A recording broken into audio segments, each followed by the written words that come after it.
Achieve a brightening complexion to give moisturize and nourish the skin. At dito nga sa DIY na ating ginawa, gagamit tayo ng coffee,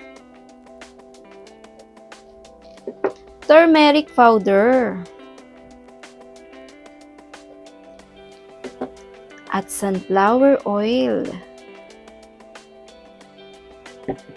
At dito nga sa coffee, naglagay lamang ako ng 1 teaspoon at 1 teaspoon din po ng turmeric powder. At pagkatapos, 1 teaspoon sunflower oil. At dito nga sa mga kombinasyon na ating ginamit, maganda ito magbigay exfoliate, brightening para sa balat. Ang kape, mayaman ito sa antioxidant. Ang turmeric naman, nagbibigay brighten lalo na sa pangingitim gaya ng dark spot. Sa sunflower oil, pinapanatilihin nito ang lack of moisture, stay hydrated.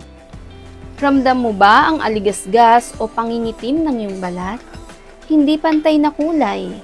Dito sa ating ginamit o ginawa ay napakaganda nito, pangalagaan na binabalik nito sa hydrating, lalo na ang pusyaw sa kutis. Sa texture niya, datingan nitong parang ni-scrub niya na rin yung ating balat. Sobrang lambot lalo na pag ina-apply. At sa texture niya, mapapansin mo na dahan-dahan mo lamang siyang i-scrub. Nag-i-exfoliate.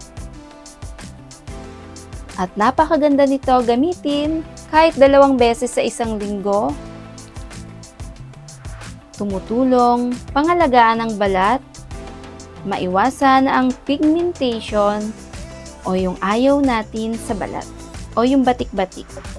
Magandang pangangalaga gamit to. Follow, subscribe for more skincare.